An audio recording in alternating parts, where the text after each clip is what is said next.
Ladies and gentlemen, good day and welcome to the Indian Hotels Company Limited earnings conference call for the quarter ended 30th June 2025.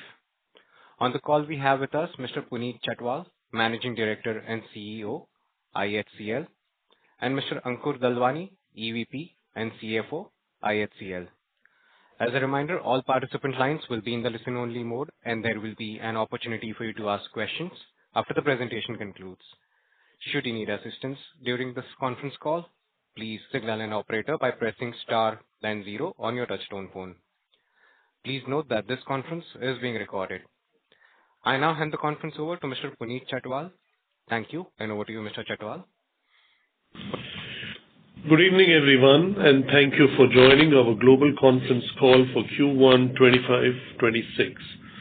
We are pleased to inform you that we have continued our record performance for the 13th consecutive quarter, driven by sustained growth and strategic execution despite multiple industry headwinds. I will now outline the 10 key highlights of this quarter. Number one, Taj is rated again as world's strongest hotel brand and India's strongest brand across all sectors by Brand Finance. We are very delighted to inform you that, and this is for the fifth time that it is India's strongest brand across sectors and world's strongest hotel brand for the fourth time by independent brand valuation consultancy Brand Finance. Taj has truly positioned itself as the crown jewel of India, and it continues to fly the flag high for Indian hospitality on the global stage. We are grateful to our loyal patrons and dedicated colleagues who have played an integral role in making Taj the epitome of hospitality and luxury. Number two, robust performance in Q1 with key financial highlights. Our consolidated revenue grew 32% year-on-year to 2,102 crore. EBITDA grew 29% year-on-year to 637 crore, yielding EBITDA margin of 30.3%. Our bottom line grew by 19% to rupees 296 crores. Hotel segment revenue and EBITDA grew at 14% and 15% respectively, resulting in 30 basis points margin expansion over the last year. On the standalone basis, we continued to deliver strong performance with revenues growing 13% year-on-year to rupees 1,099 crore and EBITDA margin expanding by 10 basis points to 38%. Our standalone PAT margin stood at a healthy 22.2%. Number three, outperforming the industry and sustained margins despite temporary headwinds. The Indian hospitality sector faced multiple headwinds in Q1. Demand was impacted by geopolitical tensions along the India-Pakistan border, following Operation Sindoor and the unfortunate incident in Pahalgam. The impact was further compounded by the Israel-Iran conflict, which led to partial airspace closures and disrupted flight routes, resulting in numerous hotel cancellations. IHCL's strong brand equity, diversified portfolio, customer trust, and consistent focus on performance helped us remain resilient and outperform the industry in all key markets. While revenue got impacted due to aforementioned headwinds, operating efficiencies ensured that the hotel segment margins were sustained at a 31.4% for the quarter. This was despite an additional impact of change in payroll increment cycle, which we brought up from July 1 to April 1. Also, as an example, I would like to point out here that when we had the Operation Sindoor and 33 airports were shut down, we were very close and present in a lot of locations. As an example, with Taj in Amritsar, Taj in Jaisalmer, Taj in Jodhpur, Taj in Srinagar, and Vivanta in Jammu, etc., etc. The list can go on. Number four is our portfolio growth. We continue to demonstrate industry-leading growth with 12 hotels signed and 6 hotels opened in Q1 25-26. This includes 3 luxury wildlife lodges in Kruger National Park, South Africa, expanding our presence in the African continent. With 249 operational hotels and over 143 hotels in the pipeline, we are nearing the milestone of 400+ hotels portfolio. We remain confident of achieving this milestone during this month itself.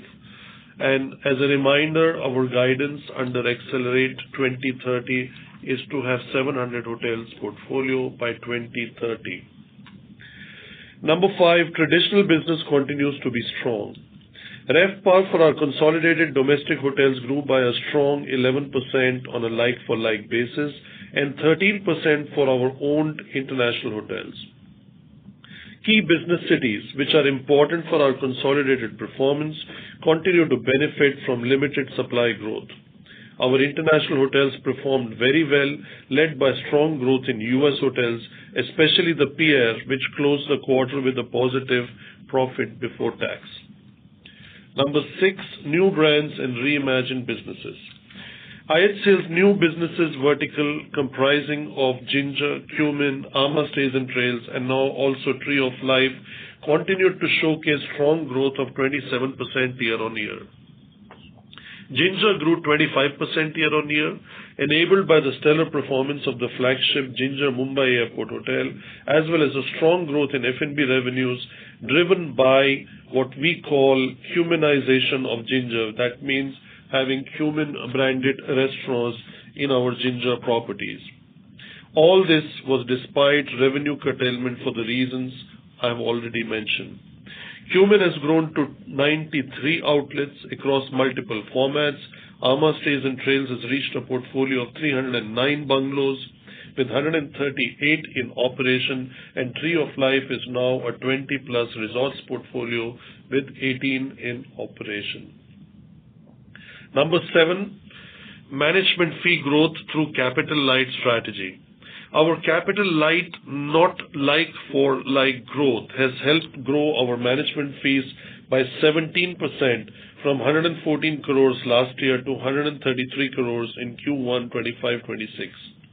Management fee growth, despite temporary headwinds, underscores the strength of our capital light strategy.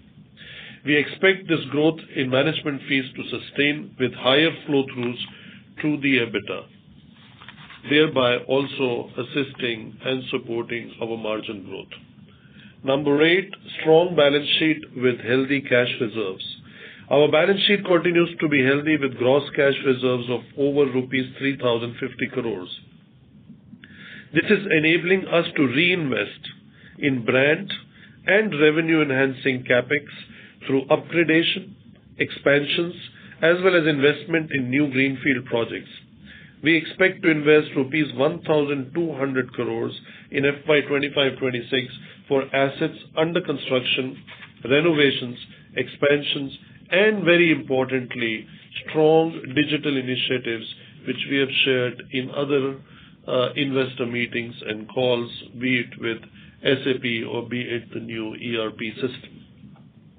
We continue to assess several inorganic opportunities while maintaining a disciplined and strategic approach to any potential investments.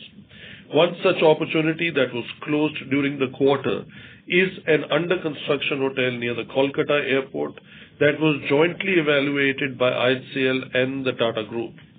The asset has been purchased by the Tata Group and on completion will be operated as a revenue-based lease under the Ginger brand.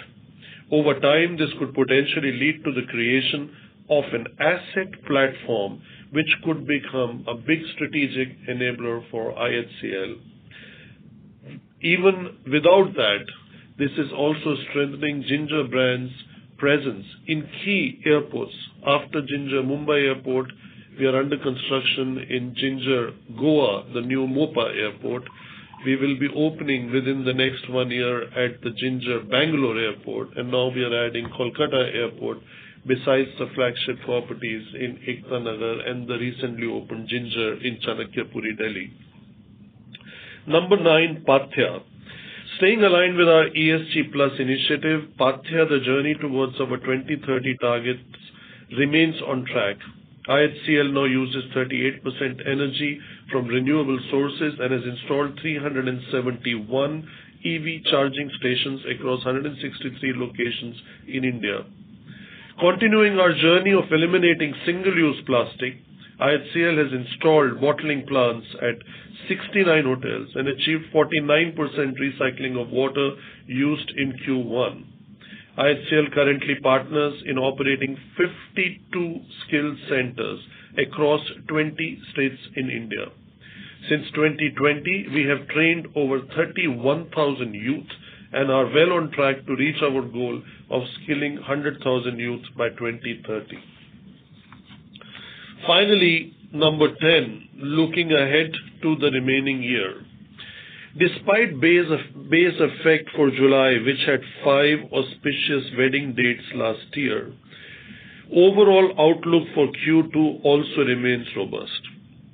As we have guided earlier, that overall for the year, we remain confident of achieving double-digit revenue growth driven by continued momentum in MICE activity and high-profile diplomatic visits. We had a great April, that is what we said in the call for the full year. Then we had the temporary headwinds with the Operation Sindoor and the unfortunate situation of geopolitical tensions, Iran, Israel, airline tragedy, etc.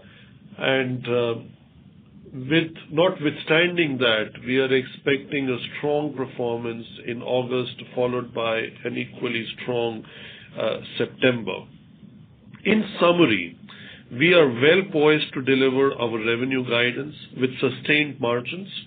We are well on track to achieve our committed target of opening 30 plus new hotels, and this momentum will really accelerate as of September this year. So you will see that when we announce the results, that the projected openings will really start picking pace as of September. And we are also opening 3 hotels on our balance sheet this year, of which 2 are in Ekta Nagar, and this also includes a very important opening for us of the Taj Grand Hotel Hessische Hof in Frankfurt. We remain very confident that our new businesses will continue to grow strongly over the coming years, delivering not like-for-like growth. Our focus also remains on evolving our brandscape, or continuously evolving and evaluating our brandscape and strengthening our competitive advantages with extremely prudent capital allocation in strategic opportunities. Ladies and gentlemen, thank you very much for your attention, and we now open the floor for questions. Thank you very much. We will now begin the question and answer session. Anyone who wishes to ask a question may press star, then 1 on their touchtone phone. If you wish to remove yourself from the question queue, you may press star, then 2.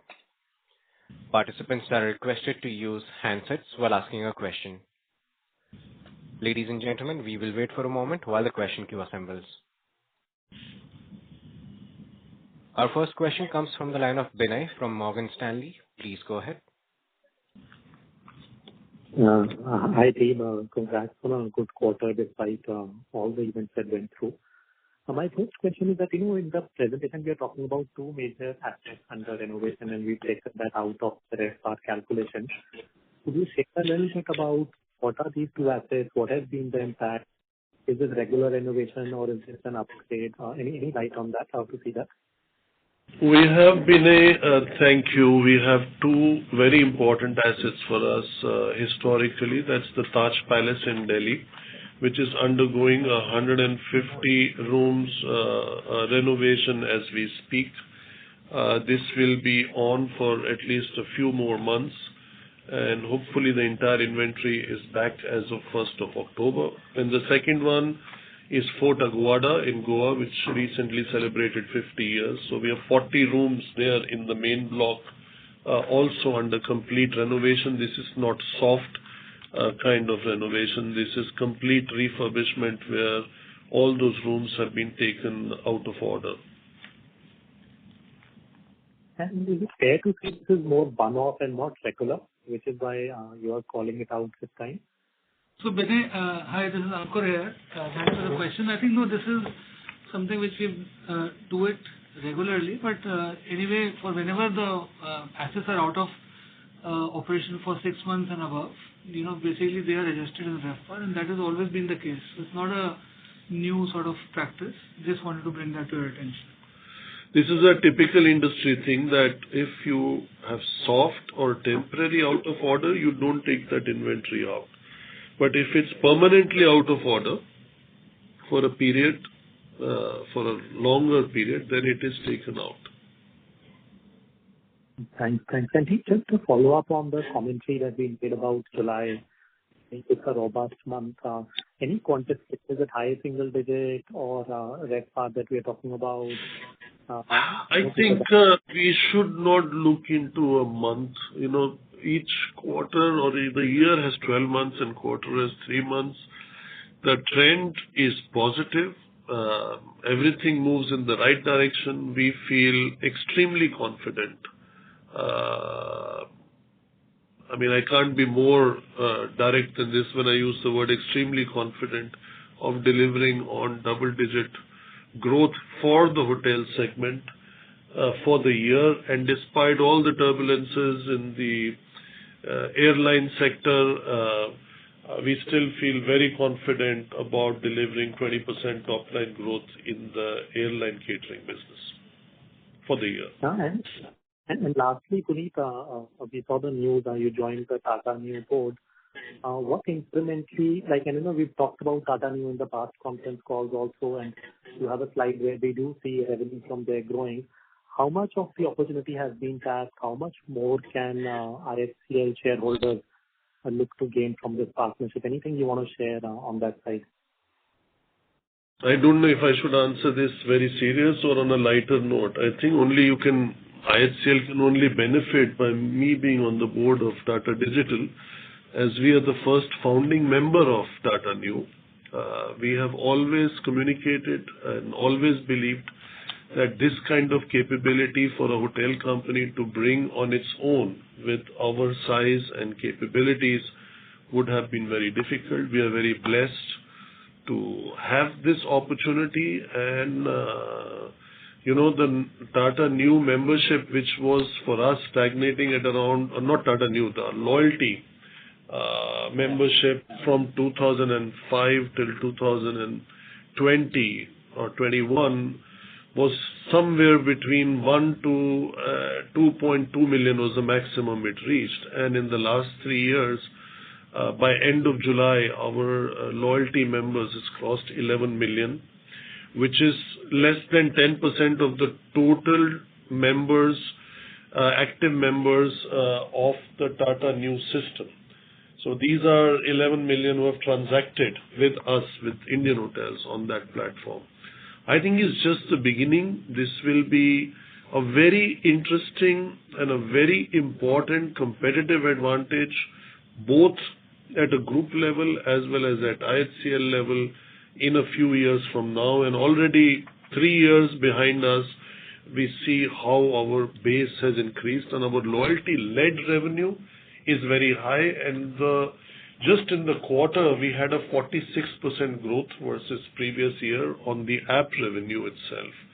So points earning revenue had 17% growth and went up to 545 crores, and app revenue had a 46% growth and went to 75 crores revenue. So we are very pleased with this development, and even before I joined the board, we have always been very, very strong advocates of Tata Neu. Yeah. No, thanks, team. I'll come back in the queue. Thanks. Thank you. Our next question comes from the line of Karan Khanna from Ambit Capital. Please go ahead. Yeah, hi, good evening, and thanks for the opportunity.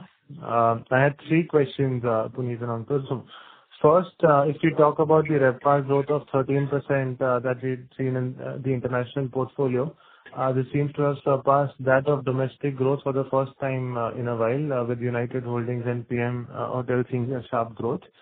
Can you throw some light on this? What's driving the growth here, and what's the outlook for rest of FY26? Do you expect the international portfolio to in fact do a higher RevPAR growth compared to the domestic portfolio in FY26? Karan, it's a very interesting question and a very good observation. The likelihood is there because of the investments over the last few years we have undertaken in London, and also our undertaking this year. We are spending another between now and March of this financial year, something to the tune of almost 22 million pounds in upgrading and increasing the size of our private membership club, the Chambers, renovating the meeting space out there, having a new lobby in the St. James and a new bar and a new whiskey lounge and a new cigar lounge and, everything that goes with it. These continuous upgrades have already happened in the rooms area. And because the room renovation is finished, so as an example, London is showing a very big increase in the month of July. I think it would be fair to say that if we looked at just July, London could be anywhere plus 20% for us. Also, where we are seeing some benefit is in San Francisco. The problem is San Francisco had crashed as a market because of whatever we have been reading and seeing in the news, as you know. But slowly, it's coming back. Maybe to get to its old potential, it's still a few years away, but it has shown strong recovery in the quarter gone by, and the increase based on that has almost been 50%, but it had fallen so badly that even that 50% it does not make us very happy. We need another 20% or more in the important months going forward. Also, what is been good for us is that Cape Town continues to remain resilient, and Pierre has performed quite well in terms of gaining market share. So these are the ones which are in a way where we own the P&L or own the asset. The others are on a capital light strategy on the management fee business, most of them except for some joint ventures or associates. So main impact, obviously, when you multiply pounds into rupees, could show a positive result for us in London if the market remains that way, because the elections are behind us, the new government is there. A lot of things are changing in London as we speak. So this is helpful. Just talking a bit about your domestic portfolio, and if I look at slide 8 and 19 of the presentation, so about 74% of your revenue, domestic revenue, comes from business cities. And if I look at slide number 19, where you've highlighted the growth that you've seen, particularly in most of the key business cities. So help me reconcile these numbers, because 11-12% growth on a consolidated basis, but some of the markets, particularly slide number 19, are seeing almost 19%, 50% kind of a growth rate. And so are there some cities or some markets or some hotels where the RevPAR growth or possibly the ARR growth is lower than what we are seeing for the rest of the portfolio? If you could identify that. And also in Hyderabad, what's driven such a sharp 50% growth during the quarter? So it's again a very good question, Karan. And the one which you see IHCL consolidated is the Falaknuma Palace. And the Falaknuma Palace has done very well. The other assets are in the entity called Taj GVK. So when you go into enterprise level, it drops to 20%. So Falaknuma has done really very well for us in the quarter. It's been doing very well for the last 2-3 quarters now, 3 quarters I would say. Places where we expect significant improvement going forward will be as and when Goa gets renovated for us. And Goa in general has been at a low level, but in terms of growth. But it had, if you look at the numbers, 10,700 on that slide is the Goa's number, which is number 3 among the top markets. But we think it can go up further once the Fort Aguada renovated rooms come back. and also when we start the season, which is as of October, an increase is expected. We also have our own event, which also has an impact. We have a very large event of our annual business conference, which is usually Q1, but because of Operation Sindoor, etc., we changed it. It's happening next week, 20th, 21st, and 22nd in Goa. That will also help the enterprise level numbers in Q2. Sure. And third, if I look at the openings during the quarter, so there was Taj, Alibag, and Gateway Coorg, and these hotels were essentially affiliated with other brands in the past. So are you seeing a trend where more and more asset owners are perhaps looking to partner with top brands such as Taj and Indian Hotels? And what sort of an impact are you seeing on the take rates in the management contract because of this? Karan, another good question, because if you look at those 6 openings, 5 of those 6 were not planned as one of our hotels. So the Claridges was the Claridges, Alibag was another brand, Coorg was another brand, so was in Lakshadweep, those 2 properties. So, of course, we are doing some things right, that we are, and these are all different owners, that we are becoming a preferred choice of owners when it comes to rebranding to another brand. And we don't see any change in this trend. Actually, we see it. We would actually like to accelerate on that trend, especially in the boutique segment, as was outlined during our AGM, or with Ginger. I think the country and the sector within the country, and with all the locations coming, we are very well poised to help grow the mid-market, which is the fastest growing segment in India. It's gone from 7% from 25 years ago to now 28%. There's a 4x growth. So I think with the Ginger brand, we are very well positioned. And that's why you keep hearing we have invested in the Kolkata airport asset. We have invested in the Goa airport asset. We invested a few years ago and opened last year in the Mumbai airport. Because it gives your brand both the visibility as well as the presence, and these are also all large hotels. Even in Bangalore, we have some small amount of skin in the game of the combo hotel, which will open 750 rooms, 400 rooms Vivanta, and 350 rooms Ginger. So, and also Ekta Nagar, which I said earlier, will open end of September as a Ginger, and Vivanta will open in October. So these are assets that are fueling the rebranding preference towards our brands.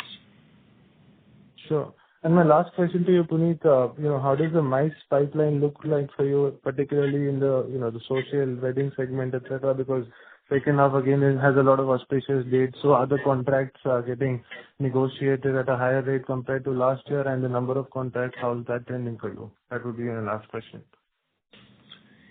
Yeah, I think we don't see much change or any kind of pressure on the rates, let's put it this way. But, some of the high-profile weddings just take the rates up. At the moment, I can't think of any which is there, but those high-profile weddings are also not planned several years in advance. They just come. So we are hoping that something will come, but on the slide 15, you will see we have outlined certain events that are happening between now and March, and whether it's a Women's World Cup cricket or the convention facilities on the AI Impact Summit, etc., they're all outlined on slide 15. So we do see a very robust second half of the year. Plus the diplomatic visits, which are also planned in October. Yeah. Sure. This is helpful. Thank you and all the best. Thank you. Thank you. The next question comes from the line of Shaleen Kumar from UBS Securities. Please go ahead. Yeah, hi. Good evening. Thank you for the opportunity. And yeah, definitely good set of numbers given whatever is happening in the quarter. So, Mr. Chatwal, am I audible? Yes, you are. Yeah. Yes, sir. All right, sir. So, sir, I want to ask you first thing about the Ginger, right? Ginger Kolkata, where we could see that Tata Sons is getting in. So, I want to pick your mind here, like what's exactly happening here? Like, why not we are going ahead and building, and why we are partnering with Tata Sons? Is there some kind of plan over here? Or what's the thought process? Yeah, Shaleen, there is. We have been discussing with Tata Sons the opportunity. These things we started many, many years ago. They just don't happen overnight. That if we could have a platform, as we would not like to invest in everything ourselves. So instead of going with a third-party investor, if the deals have good fundamentals, why not keep it within the group?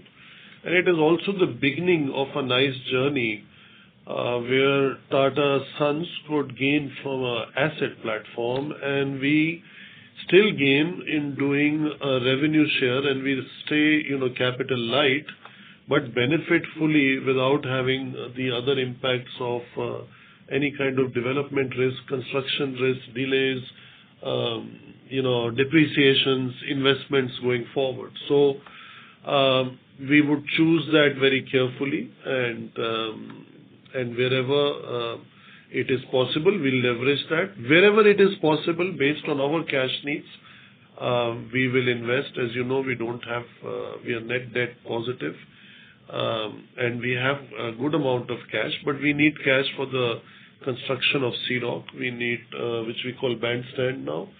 We need cash for many other commitments, including Lakshadweep, which we have communicated to all of you. We need for that. We need for renovations, upgrades. So we are very pleased to have.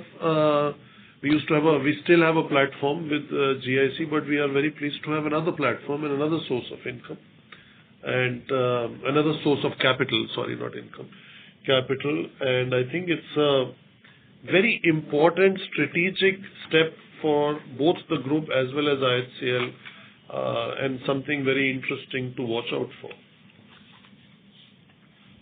So, sir, so it's something like a platform, so we could see more happening in this direction.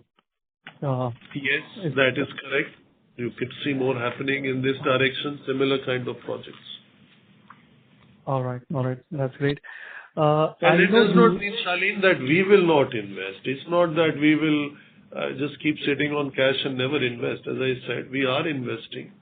There are many such situations when you have tenders, and I think it's important to understand that.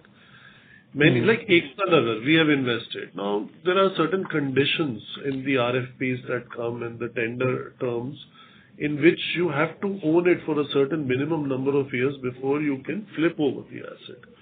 So there are many such places where we are tied up, and this is the time we're in a high growth phase as a company, and it's good to have another source of capital. It's also very good for the group, because otherwise they would not have access to these kind of assets. No, fair enough, sir. I understand. And I believe these will be like, you'll taking them on lease, so the returns on our investment will be meaningfully higher in these kind of properties. Absolutely. Otherwise, we keep it and we invest also ourselves. So the risk-reward balance has to be there and at arm's length, and keeping all those rules of engagement as we would have had with anyone else. Got it. So you mentioned about August, September. Is it that some of the cancellations are coming back to you? And Yes. I know you said, let's not look at the month, but is there any confidence that we can deliver double-digit growth in Q2? Is there a possibility, given high base of July, but you're seeing momentum coming back? I like the way you ask your questions. Basically, you want me to confirm to you that we'll have a double-digit growth in Q2 also, right? If I can add then, the momentum on the RevPAR, like it will be similar. Like, can we have a strong RevPAR also coming in? The sector is going through a good phase. Demand remains strong. Supply is constrained in the key markets, and normally, if all goes as we have seen in the last so many quarters, I think and I've said it in the last call, and I've said it in some television interviews, I think there will always be some headwinds. We don't know what and when, but this is the beginning of a very long journey for a nation that is aspiring to become the third largest economy. When there we compare the GDP growth and the infrastructure development that is expected to happen, the sector is very undersupplied. Right, sir. Sir, I missed, I think, Ankur's remark, sorry, it was your remark, sorry. On the wage hike, you said something on the wage hike. So we have taken a wage hike this quarter. Yes. Typically, So we July. always did it in the month of July. So, Yeah. and then we had the 9-month impact, and then it would come in Q1, the same base. But we've tried to streamline now and done all the wage hikes as of 1st of April. So it has an impact of 11 crores on our reported results. And that shows when you look at the wages, the payroll cost, you see a certain increase. But in Q2, Q3, Q4, because it gets distributed over 12 months, the increase level will be less. So in Q1, there would have been nothing, and everything would come for the 9-month period. Now, it comes divided over a 12-month period. Got it, sir. Got it. That's it from my side, sir. Thank you so much. I appreciate it. Thank you. Our next question comes from the line of Sumant Kumar from Motilal Oswal. Please go ahead. Yeah, hi. So my question regarding license fee in Q1 FY26, we have seen increase by 30 basis. So any specific reason for that? Because can we consider the license fee growth in line with or higher than revenue growth? No, I think there are two, three reasons. One is, of course, this also business model call in terms of the organic growth on the Ginger side, which happens, which is largely a variable fee. But also, in this quarter, there is a one-off in the numbers, which is about 2.5 crores of license fee, which was paid for a particular hotel, which was actually pertaining to past license fee, which was sort of under litigation in a dispute. That got paid in this quarter. So to that extent, the numbers have gone up. And also the base, as mentioned earlier, was a bit curtailed. So the base effect is there in all the costs. So, if one has to normalize for the denominator, but also the fact that there is a 2.5 crore impact of one time, which I just mentioned. So can we assume the normalization with the growth in H2 or maybe the Q2 onwards, this percentage YY is likely to be flat or decline? It will grow in line with revenue because this quarter also has the impact of CPI being reset, so which in some cases there is a CPI adjustment to leases. So, so that also comes in here. Okay. And now coming to the US business, good growth. So what is the mix of ARR and OR growth in US? So US is very strong. Actually, if I look at the RevPAR growth in US, both the hotels combined was about 18% RevPAR, and with Campton actually close to 30%. So, and that was an incredible performance. And Pierre also in the mid to high teens. Okay. So what the ARR growth is higher, right? ARR growth is slightly higher. That's right. So can we expect what is the RevPAR growth? You are 18%. You said 18. Yeah, 18%. Yeah. So can we say 10% ARR and 8% occupancy? No, so it's a mixture. Occupancy, for example, in Campton went up quite high. Actually, was a very high quarter for Campton. So in Campton, ARRs were a little lower in Campton. So if you look at it on a combined basis, RevPARs have gone up by 18%. Okay. In the room addition, when we talk about owned room, in Ginger you have written capital heavy and capital light. So any other brand do not have a capital light like leasing model? So capital light is basically where the owner gives a fully fitted lease, and therefore from that point of view, we don't have to incur. We have leases in other brands, of course, but there we are incurring the capex. So that's something which we do as a normal course. But that's the reason we classify these, because this is important to clarify. Because when we talk about the business model, this is where the license fee kicks in. This is a revenue share model. But any hotel, except of Ginger, we have a Taj, Gateway, and other brand. Except of Ginger, all are leasing or own hotel. There are some. No, Sumant, you'll remember that Taj Mansingh is like that. Taj Palace with DDA is like that. To some extent, Taj Mahal Palace in Colaba is also a leasehold. So there are some like this where Malabar in Cochin is like that. We have another one. No, I am talking with pipeline, Puneet. In the pipeline, we have many in the pipeline, but mostly it's almost all exclusive to Ginger. We have to incur capex in those situations. For the other brands, Taj and Gateway or Vivanta, we have to incur capex. So that's why they are not capital light in nature. So incur capex means own land, own building, right? It could be leased land, but building is where we are taking, on the structure we are incurring capex. There are many such examples of those. Okay. Thank you, Puneet. Thank you, Ankur. Thank you, Sumant. Thank you. Our next question comes from the line of Achal Kumar from HSBC. Please go ahead. Hi. Thanks for taking my question.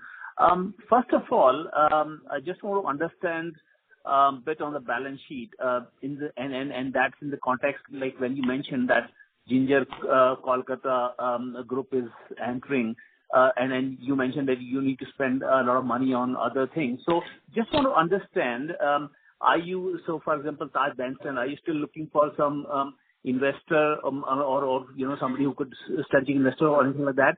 And second, given that interest rates are low, are you thinking about raising some debt? Because anyway, you're generating very high ROIC, ROE, and so do you think it's a good time to raise some debt, or you are just pretty well satisfied with what you have in the balance sheet? So I think the first question is that whether we're going to get a partner, an equity partner for Taj Bandstand. I think the answer for that is no. It was a yes earlier. Earlier, I think the thinking was when our balance sheet was constrained. That is no longer the case. So this will basically be a contracting arrangement. We'll try and do a contracting arrangement in which we are able to box the development risk onto the contractor, onto the general contractor. So that's something we'll explore, but not as an equity partner. So that's question one. The other thing on I think what was the second question, Achal? About the raising debt, or are you pretty well satisfied with what? As of now, we don't feel the need, and I agree with you. Obviously it enhances ROE, but at the end of the day, if your treasury is earning X and you have to pay higher than X on borrowing, that might make sense to sort of use your cash flow which you have availability. But it's an ongoing thing. We keep our eyes open in case something interesting comes up. We will definitely explore. But as of now, we don't feel the need to rush into raising debt on the balance sheet. Okay, fair enough. My second question about this Germany property. So basically, just want to understand how do you see the German market, and I'm asking because so for example Lufthansa and I cover Lufthansa, so these guys have been facing some bit of challenges. Germany is any which way in a bit of a trouble now. So generally, could you please give it a bit of a color in terms of how do you see the German market in terms of profitability, in terms of margin, and obviously there are a lot of strict controls in terms of the labor policy and laws. So would be any color would be very helpful, please. So it's a 130 room property which was very iconic in Frankfurt, and it's expected to open end of Jan, and there is enough Indian diaspora, Indian companies to give us the base business, and the rest we'll get anyways. We have a full Germanic team out there. It will not be people from Mumbai or Delhi going and running that place. Maybe a few just to support in terms of the values and culture part of it, but the majority of the team that is being hired are experts in the Frankfurt market. We have so many airlines flying into Frankfurt from India, with so many flights, whether it's Lufthansa or it's other carriers.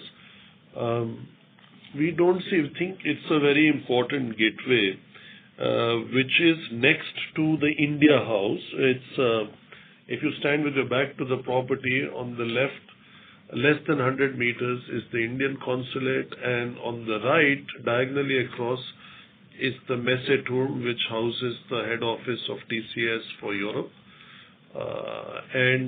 Obviously, the Messeturm is next to the Messe, which is your fairgrounds.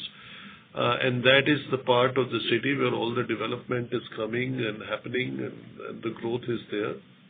And we feel very confident about doing a good job.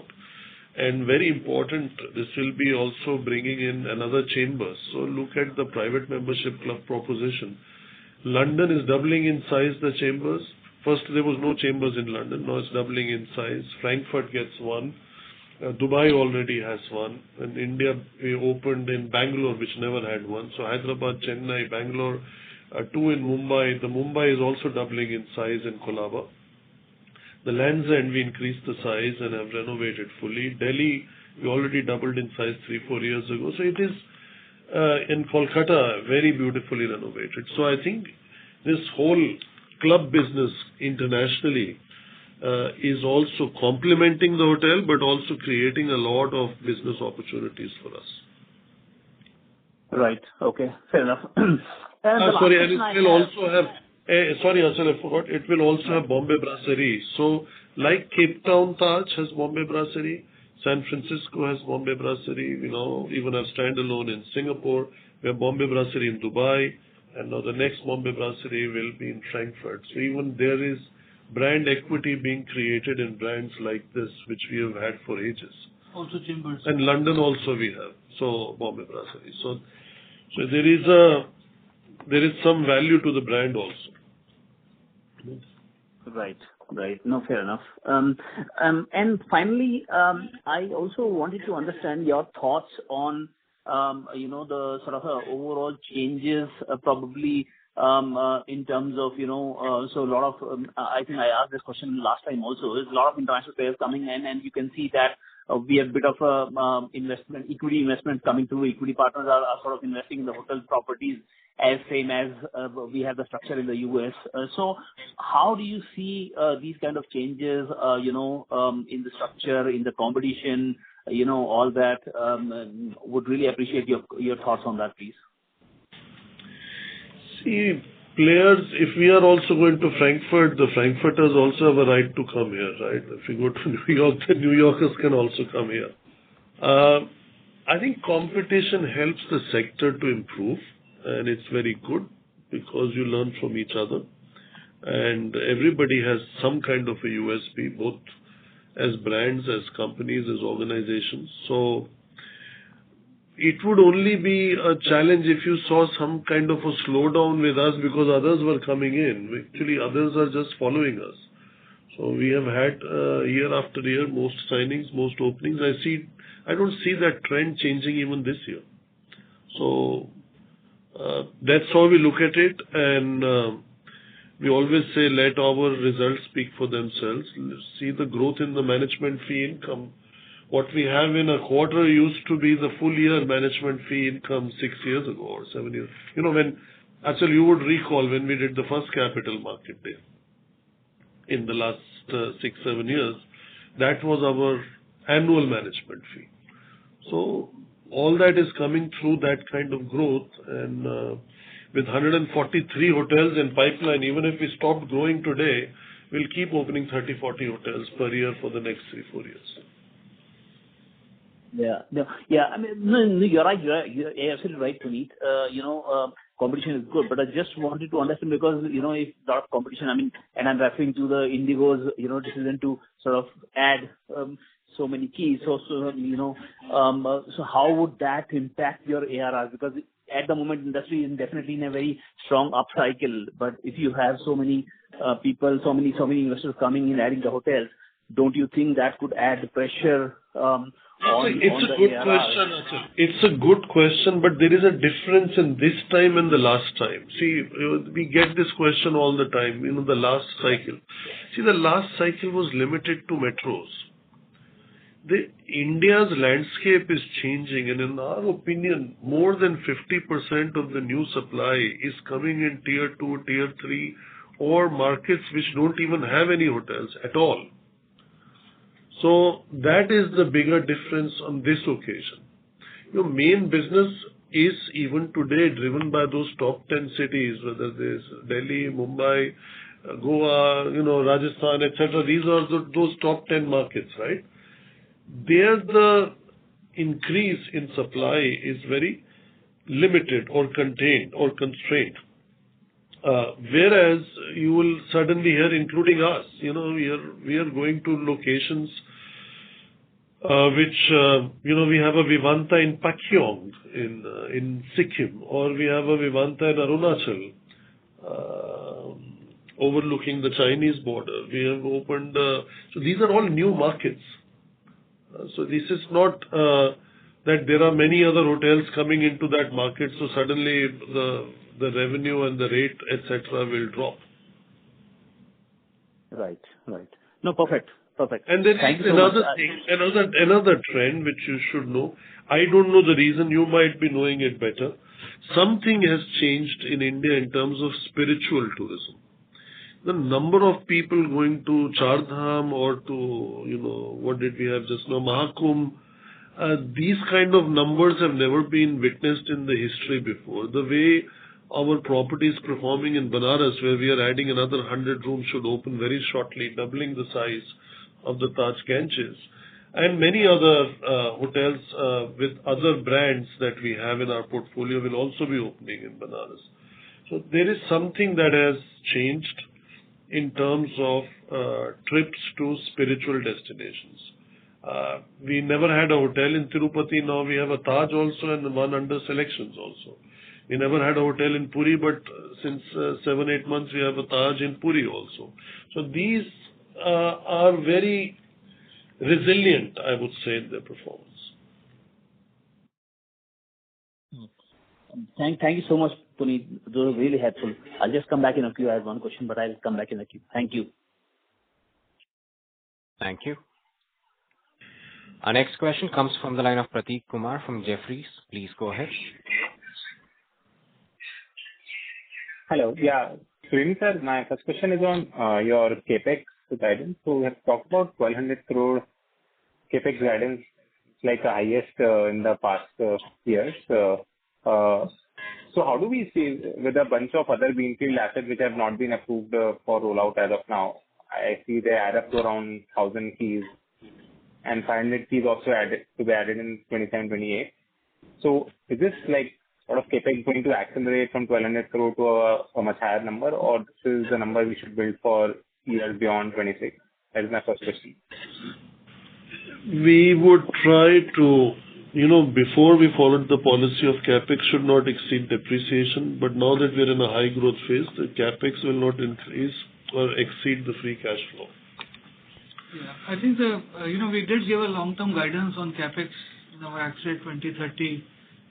When you put out the plan, we said we're looking at 5,000 crores over the period of 5 years, 4 to 5 years. I think we are still on line there, because all these are assets which take time to get built. They will not get built in a year. So the typical time for an asset in India is about 3 to 5 years, depending on which asset, which location, etc. So I think that's how we are looking at the situation. I think 1,200 odd crores this year, give and take, let's say 10% here and both sides.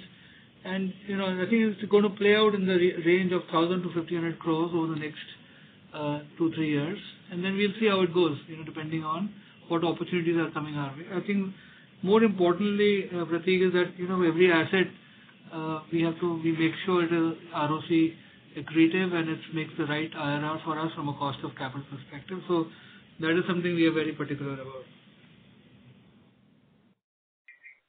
Okay, and there's mention of some 300 under lease finalization.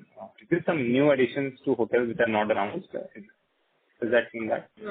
These are some of the leases which are not public, but yes, they are close to getting signed up, and we will be, as we sign them, we will keep on announcing them. Like you see also, in this one, you have, the Taj Pushpabanta Palace, which got added this year, which wasn't there earlier, for the Taj at Ranchi is finally getting signed. So, we had actually announced this last year, the Ranchi one, but finally it is getting signed now. So I think a lot of that is work in progress, and as they get to market, we will be announcing them.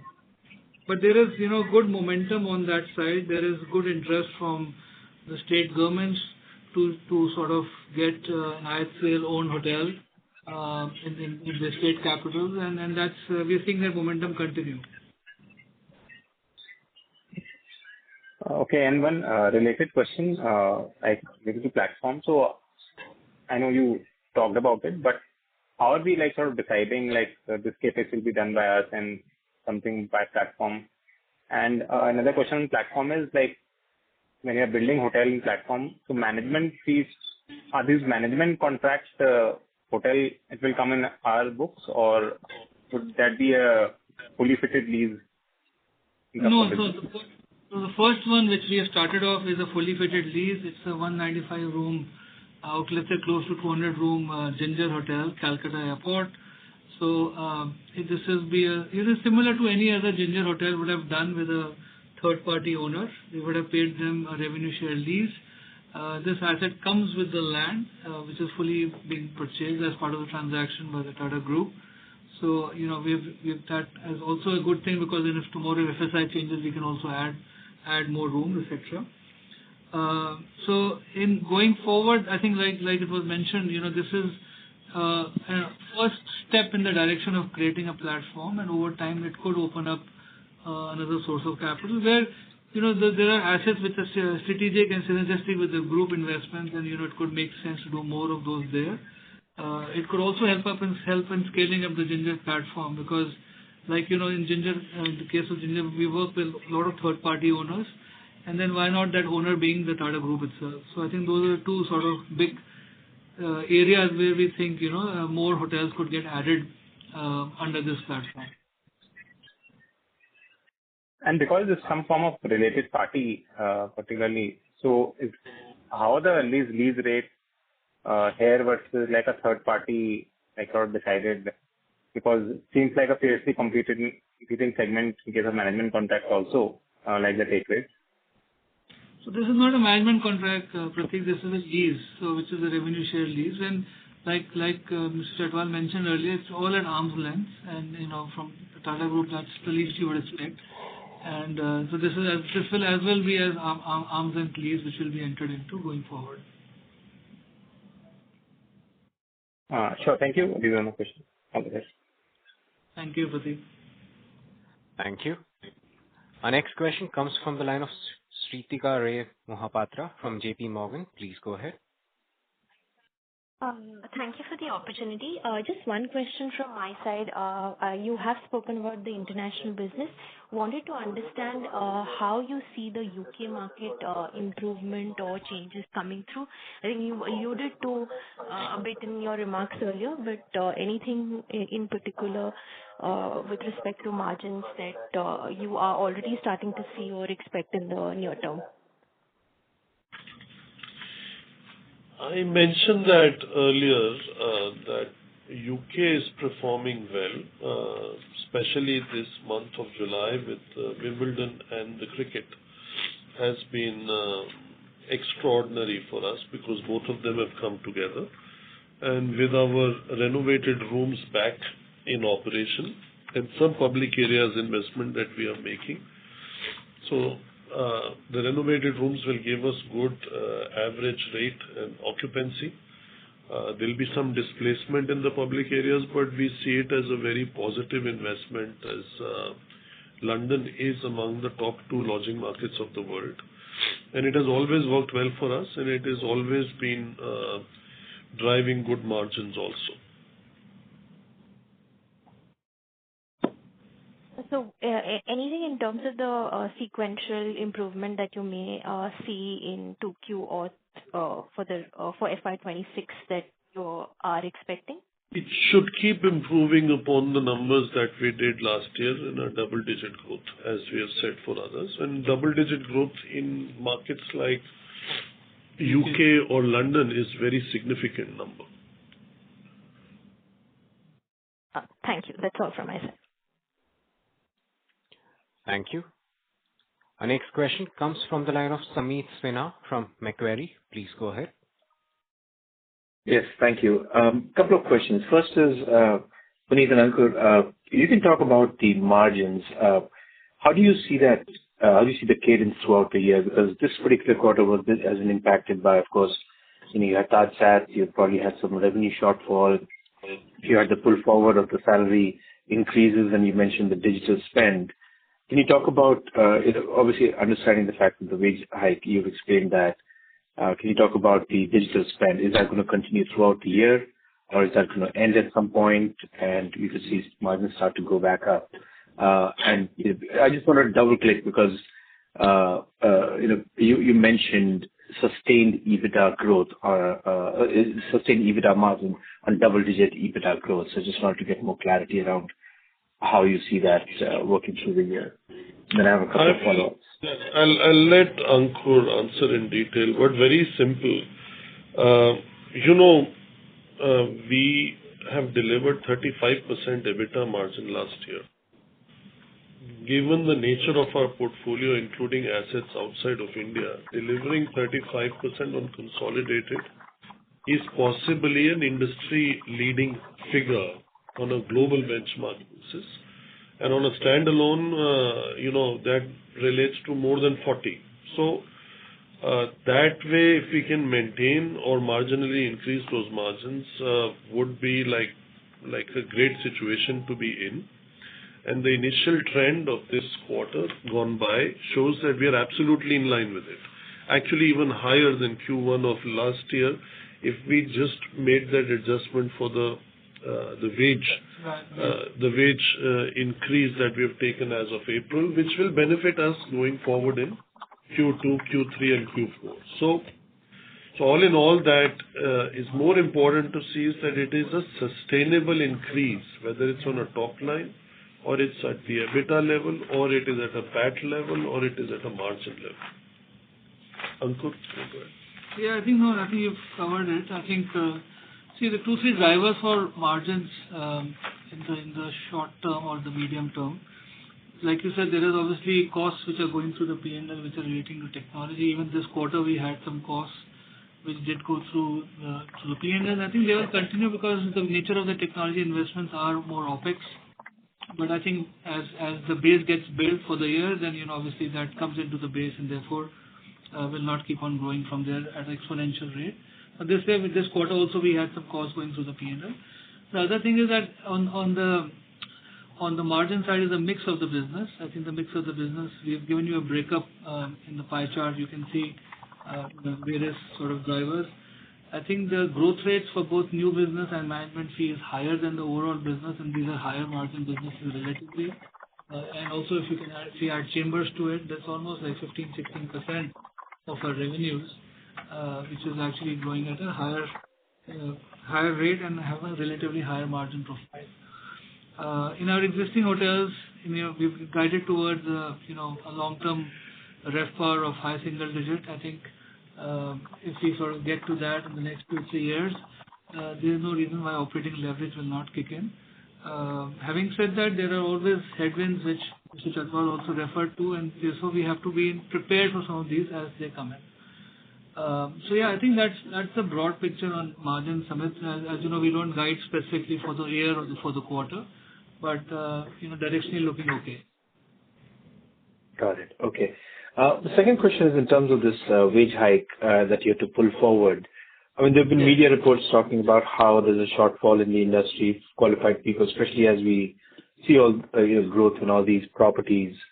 So can you just elaborate on that? What are some of the steps that you're taking to kind of offset some of these increases and HR needs? I think that's a very good question. We have spent a significant amount of money in upskilling our people at all levels, especially at very senior level. We have enabled people to get European international experience, education, degrees, and also at all levels, whether it's apprenticeship level, management trainees level. That's one part of it.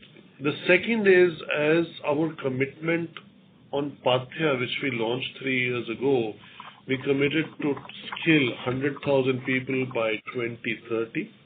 And I mentioned that we're already crossed to 31,000 that we have already skilled, opening 52 skilling centers, including in places like Ekta Nagar, where we are opening a Vivanta and a Ginger in the next few months.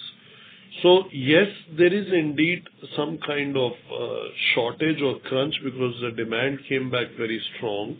And a lot of people left the sector because of fear was inculcated that if you work in a hotel or you are exposed to people, you get COVID. So some people permanently left the sector, or others, unlike our group, who just got rid of the employees because there was no business. So when demand comes back, then they try to take employees from each other. So I think we have not done any of that. And what is paying off well for us, especially on our attrition rates, is the way we looked after our people, especially during COVID, and them and their families. Is obviously people have always been loyal to the brand and to the group, but now they are even more loyal and to especially our brand in the way we take care of our people. Got it. Thank you very much. Thank you. I think. Thank you. We will. Yes, sir. Sorry, go ahead. I think we can maybe take maximum one more question and then. Sure. We'll take one last question from the line of Prashant Biyani from Elara Securities. Please go ahead. Yeah, thank you for the opportunity. So we have been, last year we have been running at around 78 to 80% occupancy between Q2 and Q4. So is it that despite demand being there, technically we may not be able to increase occupancy beyond that point because of the weekday-weekend dynamics? Yes, Prashant, you've already answered the question yourself. It's if you're running at around 78, 80 means most of the time you are sold out. There will always be some shoulder period, some religious things like you have this Shraddhs and, sometimes it's Dussehra, sometimes it's Diwali, many days where it's not hotels where you are actually with the families or at home. So with those kind of occupancies, you can only yield better on rates. Right. And so it will give you pricing power to choose more profitable customers. I heard this for the first time, that we can choose more profitable customers. I mean, customer is customer, Atithi Devo Bhavo, guest is God, not a profitable or non-profitable. So I'm sorry, I just could not stop myself, but what it does is definitely it gives you a pricing power at a high occupancy level, and that is what the sector has witnessed in the last few years. Sure. Thank you. Thank you. Ladies and gentlemen, yes. Sure. Sorry, go ahead. I now hand the conference over to Mr. Puneet Chhatwal for closing comments. Thank you everyone for joining this call, and thank you for all your questions. We look forward to interacting with you in this quarter and at the end of quarter 2, and thank you for all your support. Have a wonderful evening and see you soon. Thank you. Thank you. On behalf of the Indian Hotels Company Limited, that concludes this conference. Thank you all for joining us. You may now disconnect your line.